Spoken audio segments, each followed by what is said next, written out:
Rachel, you couldn't have said it better. When you get two doctors on the pod, I just I can't stop. There's just so much to talk about, so much interesting stuff. There are so many nuances in my field. It was an absolute pleasure to speak with Dr. Knopman about fertility and her work in the nonprofit space. What was so interesting is really now we see it everywhere. It feels like everybody knows about egg freezing, and surrogacy is more part of a discussion around family building. Just how short a period of time this Yeah. has actually been an option, that the freezing technology has been stable and predictable enough to make it an option for more people. It is amazing. Even throughout the years of my career, I have seen so many milestones in the world of fertility, and it is just a wonderful thing to see. Let's take a listen. Welcome to the Business of the V. Hello, friends and colleagues. I'm Dr. Alyssa Dweck. And I'm Rachel Braun-Scherl.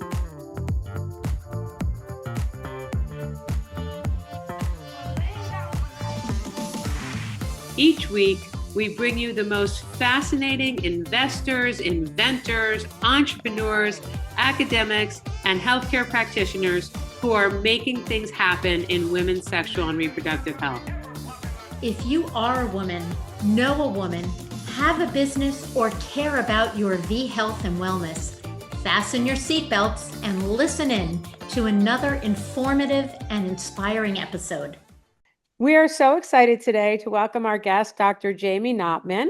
Dr. Knopman's been practicing for a long time as a reproductive endocrinologist at CCRM Fertility of New York, as well as serving as the National Director of Fertility Preservation for the CCRM Fertility Network. Welcome. Thank you for having me. Thanks for being here. So tell us a little bit about you and how you picked this focus in reproductive endocrinology. Sure. I tell this story, and it's my mom can back it up. It's true. I knew I wanted to be a doctor ever since I was 8. I read this book about Elizabeth Blackwell, first female physician. And I was like, that's what I want to do. I want to be a doctor. I knew I wanted to go into women's health, and I thought I wanted to be a surgical oncologist, a breast surgeon, because between college and med school, I worked at Sloan Kettering's breast center. Once I got to med school, I realized I did not want to do general surgery. And I was like, oh, OB makes so much sense. This is women's health. This is amazing. And then once I was in OBGYN, I was very fascinated by hormones. And so that's how I made the shift into reproductive endocrinology and infertility. I say back in those days, I called myself an infertility doctor. And now I introduce myself as a fertility doctor because most of my days are spent helping couples preserve their fertility. I love that story. So I'm a general gynecologist. Of course, I focus now on perimenopause and menopause because I guess our practices age with us. Yep. But I am so very curious in the trend that I've seen in practice over the past couple of years, of course. And these are young girls coming in, wanting to freeze their eggs yesterday. And I think this is fabulous and wonderful. But I'd like you to talk a little about that if you can, and just this trend Sure. for no other reason other than, it's the right thing to do. It's convenient, not due to illness or surgery or something of that nature. I mean, I'm so proud of the movement because I think it's really a sign of female empowerment, right? The thing about fertility is, I was listening to an interesting podcast this morning about longevity. And no matter how good we're trying to get to extend life, we can't extend the ovaries' life at this point, right? So we are all, unfortunately, I say our ovaries are like LaGuardia, not JFK, right? If you don't get up and out, you're going in the water. So the point is that we really need to do something with them. Otherwise, those ovaries are going to stop giving us what we want, which is the ability to have a genetic child. So for so many years, egg freezing was sort of seen as this last ditch effort. I sat with women who were in their 40s saying, I don't know what else to do. I guess I'll just freeze my eggs. It was like, I can't believe I got here. But now it's the exact opposite. It's empowerment. I know I want to do X, Y, and Z. I want to go to law school. I want to travel. I want to go to med school. So I'm going to freeze my eggs proactively. And what excites me as a fertility doctor is these are the eggs that are actually going to work and do what we want them to do, which is, come in almost as your own egg donor should you need them whenever you're ready to have a baby. So, as a quick follow-up, how old is the first child born from egg freezing or cryopreservation, if you know? Because, I remember, I hate to date myself, but I remember when the first IVF child grew up and we were Yes. sort of watching that child from year to year. So, how old? It's funny because I say today actually is my birthday, random, but Oh, the happy first birthday. IVF baby, no, and Lois, we almost have the same birthday. So I always know I'm like, we just turned 48. The first baby from egg freezing was actually born in 1984, which I think is very much like there was such a big gap from that baby to where we are today. And that's because it took us a very long time to successfully freeze and thaw eggs because eggs are big cells with a lot of water. So we couldn't replicate that. So it took years and years and years. And the American Society of Reproductive Medicine, I like to say they're like our governing body, they removed the experimental label in 2012. And that's where it started to become a bit more mainstream. But it really wasn't until companies started offering fertility benefits to a lot of their employees that we saw it shift to where it is today, which And is, hey, I'm 27, I'm going to freeze my eggs. and it's so interesting. We talk about this as it relates to menopause. I mean, Yep. when companies started offering those benefits, well, it was wonderful. It was an economic and resource decision because they were losing high potential, in this case, women who were leaving the workforce in, pretty big numbers to preserve their fertility in a way. Correct. Correct. They And then couldn't stay in the game if they weren't offering what their other colleagues were. I was just going to say, have we also seen the cost of this come down significantly since 2012?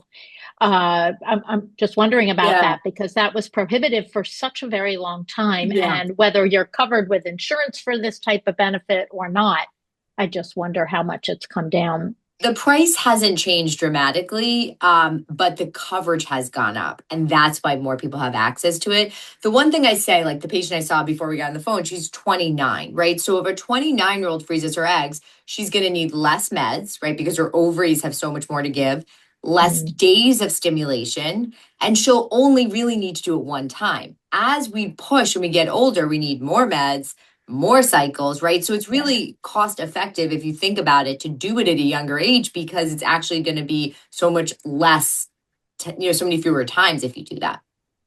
Interesting. And you started in addition to practicing and writing a book and helping lots of people preserve their fertility, you also started a nonprofit. Talk a little bit about that and what Yeah. was the motivation? It sounds like it combines, Yeah. multiple areas of your interest. Sure. So I can't take credit for starting it. I was their chief medical officer from the beginning. And Amanda, who started Chick Mission, who's very vocal about this, was my patient. So from the beginning, when she kicked it off in 2017, I came on board and have been there since we opened. And the Chick Mission, what we do is we provide grants to women who are diagnosed with a malignancy ahead to freeze their eggs ahead of therapy, ahead of treatment. So for so many years, insurance companies, you could have had the benefit, but the insurance company may say, well, you're not infertile yet, right? Well, you were going to become infertile if you had radiation to your ovaries or you took chemotherapy, but they wouldn't cover the egg freezing. So Amanda was like, this is so unfair. I'm going to start something where we cover it. And that's what Chick Mission does. And we've given, hundreds upon hundreds of grants, and the organization has grown dramatically. In my time with Chick Mission, I wound up also being diagnosed with breast cancer. So I felt like it was even more of like a full circle moment, honestly, for me. And I think it's really beautiful. And at the time you were diagnosed, had you already started your family? Yeah, so I was fortunate. I always say that. Like I had my two daughters, so I did not need to freeze my eggs. But I was so lucky that like I think I always say this, and I don't know if you feel this as a physician, Alyssa, but like I think becoming a patient was the best thing that ever happened to me because I became so much of a better doctor, right? I mean, Yeah. as a resident, as an intern, you like, or how fast can I be? Like, I have to check the boxes and go to my next thing.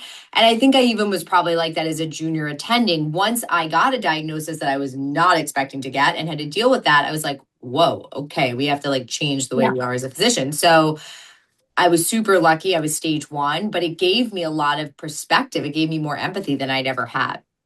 Oh, absolutely. Plus, we often get very tangled up and sometimes almost paralyzed by guidelines that are set forth. But until you've actually lived something, it's hard to think outside the box. So I couldn't agree with you more. I am just curious, other than, we hear so much about um, preserving ovaries and maybe extending the life of ovaries, whether Mhm. it's with ovarian implants and all kinds of things that really seem to be sort of futuristic. Where are we in this? Is there hope for this, or is this something pie in the sky? I think there's definitely hope. I think we're early, right? So there's ovarian tissue cryopreservation, right? Which it's still in its infancy. So you, in my opinion, you wouldn't offer that to a 22-year-old who's diagnosed with breast cancer, right? Because you know egg freezing works and you know it works quite well. So I think to say we're not going to egg freeze, we're going to do ovarian tissue cryopreservation, that's probably not the right thing. But if you have a prepubertal girl, you're going to offer ovarian tissue cryopreservation because you can't stimulate the ovaries. I think it's fascinating the research that people are doing on how to extend the life of an ovary. And I'm here for it, right? I would like my ovaries to work for a little bit longer. But I don't think we're yet at that point. I think what's Right. amazing, and you know this better than me, is like where we've gone with HRT. I mean, I think about my mom, my poor mom, like everyone stopped it abruptly and went through these horrible hot flashes, menopause, everything, a million stress fractures. And I'm like, look where we've come in 20 years. Right now, everyone talks about it. So hopefully medicine continues to evolve and we'll get to that place. Yeah, I like to hear that very optimistic view of things. If okay, I just want to switch over to a topic which I just find to be unbelievable, and that's surrogacy. And I know that's Mhm. something that you've written about. So talk a little about that and whether it's really becoming a bit more mainstream. I know there's just so many nuances, and I've seen it even in my practice from the legal world Yep. and how to approach surrogacy. So I'd love to hear your thoughts. And I would Yes. also add to that, as you're talking about that, the same question Alyssa had, has that price changed? Has that Yeah. option become more accessible to Yeah. people? So I think it's more accessible because it's legal in more states, right? Like people don't know this, but up until 2021, it was not legal for us to transfer an embryo into a surrogate in the state of New York, a paid surrogate, right? That was something Cuomo changed as he was leaving. And Michigan just passed the same law. So there's only very few states where it remains to be something you cannot do. So it is much more accessible, but it is not more affordable. It's quite costly. And of all the things we do in fertility medicine, that does carry the highest cost. And so when patients will come in and say, I think I want to use a surrogate, I'll explain the whole process. And then I'll say it Yeah. is a very costly procedure. Sure. In terms of what it is, right? So talking about fertility treatment, so egg and sperm come together, are fertilized outside of the body in vitro, right? In the lab. That embryo will grow and divide in the lab for up to 7 days. And then most fertility clinics in the US, we will do a genetic test on that embryo to make sure it has the correct number of chromosomes. Embryos that have the correct number of chromosomes are then transferred into the surrogate, or sometimes you'll hear gestational carrier. And that Yes. woman will carry the pregnancy for the couple, which are, we call them the intended parents, right? And there's a lot of legal, right, that goes around with it, birth certificates, this, that, the other. And that's unfortunately where a lot of the cost will come from. But obviously, as we all know, it's something you want to make sure is a very, tight Right. agreement. And so it is something that we see more and more Yeah. because it is more, it's more, we talk about it more. So here's today's hot flash. Demographics in the fertility world are shifting. While younger women's birth rates have fallen, birth rates are actually increasing among women in their 30s and 40s. Do we talk about it more because more people need to pursue that as an option? I mean, there's so many trends that have gone. You talked about, 2012 when we made a breakthrough with the technology, but so many things in women's health are now changing because there's been Yeah. decades of buildup. I What do think you see I totally contributing to the increase in surrogacy besides talking about it. The price is Yeah. why do more women need to pursue that, I guess is my I question. think yes and no. I think number one, we have more people building families in different ways, right? So male couples who Mm-hmm. are using surrogates to build their families. This is definitely a higher number, I think, than we have seen before. So I would say like the way we build families has changed. And so that has risen. Single men having babies on their own, right? So that has definitely changed. I think that now that it's more accessible or more aware, right? We talk about it and can use it for maybe medical illnesses that we would have said to somebody, you can't carry a pregnancy. Now we're saying, well, you can't, but here is the option to you.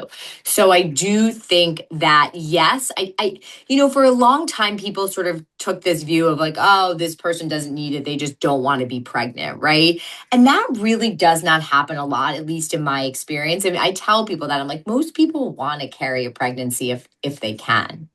Well, it's so funny that you bring that up. That was exactly what I was going to ask because actually I do see people Yeah. who say like, "Oh, I don't really want to have my body go through so much drama, if you will. But I could always get a surrogate." And that's what made me wonder about whether Yeah. it's gaining in popularity for reasons other than where necessity, takes over. Because it almost seems like a more casual conversation these days. It definitely is, but people will say that like, oh, I think I'm just going to use a surrogate, and then you'll describe the process, and then they'll be like, no, I don't want to. But I think Okay. like anything, people may think it, but then do they actually really put it into practice? Not always. Well, I love all the opportunity it creates, not only for family building for people who otherwise wouldn't be able to, but my Completely. goodness, we've got like Yep. an entire legal side of this that has Right. come about as a result. And, I just think so many women who do have medical illnesses who really would be put in harm's way if they got pregnant, Yeah. Yeah. are benefiting from that. For What, people who are thinking about freezing their eggs, and Alyssa does this for work, and I talk about it from the business side. Are you, is there a different set of recommendations now? What is the age at which you start to recommend egg freezing? Because sometimes historically the conversation was, well, maybe I'll meet someone, and egg freezing was seen as a last resort, as opposed to the way I think about it now, which is if you can afford it, it's a magnificent insurance policy. I say 22, right? Why not do it in your early wow. 20s? Like you graduate, I say like our kids graduate and maybe we talk about like we help them plan for where they want to live or we help them start a retirement. Like, why don't we also plan for egg freezing for them? Because actually, at the beginning of their life or their professional life, this is the best way for them to go into it. And you're Wow. exactly right, Rachel, with what you said. It used to be this last ditch effort. I'm a big sports person. Like, Hail Mary, right? Like I'll throw Right, the ball right. down the field. If you catch it, great. If you don't, I had no other options, right? Versus the Yeah. slant pass, you're doing Mahomes to Kelsey. They're completing that almost every time. So that is definitely something that you want to do, which is in your 20s. And people say to me like, well, of course you're going to say that you're a fertility doctor. And I hear that, right? But I always liken it in many ways. I'm like, it's sort of like sunscreen, right? So I wanted to call my book Wear Sunscreen and Freeze Your Eggs. The publisher did not agree with that, so we did not go with that. But the point is like we take measures to prevent a negative outcome if we can, right? We don't want to get a sunburn, we don't want to get skin cancer, whatever it is. So we put on sunscreen. Now, granted, you go to Dwayne Reed, it's $10, it's not a big thing, Right. but we're freezing eggs in our 20s because it will prevent infertility for most people down the road due to age and egg quality. Unbelievable. Again, I think I'm really stating my age here, but 32 was the magic time Yeah. to start bringing this up to people just randomly during their yearly visits in my world. But I can absolutely see the benefit. But do you think 22-year-olds are mature enough to make this type of decision? Number one, and number two, you know, what happens to all the frozen eggs? If Yeah. somebody ends up just getting pregnant on their own. And I'm not expecting you to answer this definitively, but it does beg the answers to these questions, of course. That's why people say, like, shouldn't we have them do it at 18? I'm like, no, no, no. People are not socially mature. Like, let them Yeah. get through college, right? I'm saying like 22, 25, 26, whatever it may be. Yeah. I totally hear what you say on unused reproductive tissue, but to me, I'm like, an egg is just an egg. I understand when people feel like, oh, I'm connected to that embryo. It was both me and that other individual and has more potential. Like an egg is just an egg until it's fertilized by a sperm. So I always say to people, if you feel at all uncomfortable about embryos, then just freeze eggs because they're going to give you that same longevity without having to feel the commitment to the embryo. And in Very terms of interesting. the ability to survive that process, how do eggs do in the freezing process relative to embryos for people who don't necessarily think that there's a difference or understand the choices that they're making? Yeah. So when I say is embryos are going to give you data in the year you freeze them, right? Eggs will give you potential. So if I freeze an embryo with a partner, I will know in 2026 how many of my eggs made genetically healthy embryos. I'll have that data. Embryos survive the thaw more robustly because they've already survived in the lab, right? So if I freeze eggs, if I freeze 16 eggs, right, and I thaw my eggs here at CCRM, I'm hoping 90% of those eggs are going to survive the thaw. I may only be left with 2 healthy embryos, but I would have had the same thing had I frozen embryos. I just didn't know it until I came back and fertilized with sperm. So I always say eggs are going to win for autonomy, embryos will win for information. But if you come see me and you are a single woman without a partner with whom you want to have children, I am not going to tell you to freeze embryos. And if you try and freeze embryos with donor sperm, I'm going to stand firm in my, say, don't do that because you're here because you want options. You're not necessarily here because you want to know if your egg quality is good. Yeah, yeah. Uh, Changing topics once again, just because we have so much that we want to talk to you about, and time is limited. I am curious about your feelings about random AMH testing Yep. for fertility potential. And secondly, do you believe in saliva testing for hormone, evaluation? AMH I like because I think it's a mark. I don't think it's a marker of ovarian reserve, Can right? you just Yes, Now, define for people who might sure. not be speaking this of language? course. But Sorry. So we do that a AMH lot. We speak in alphabets it stands for code. anti-Mullerian hormone. It's a hormone that is made by follicles, and follicles are the shells that hold the eggs.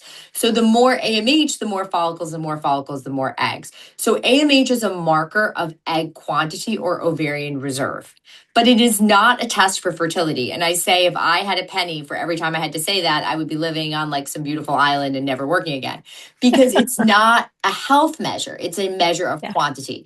Now, that does not mean if I see a woman who has a very low AMH and she's in her 20s, I'm concerned, right? Because I'm like, why yeah, is her AMH so low?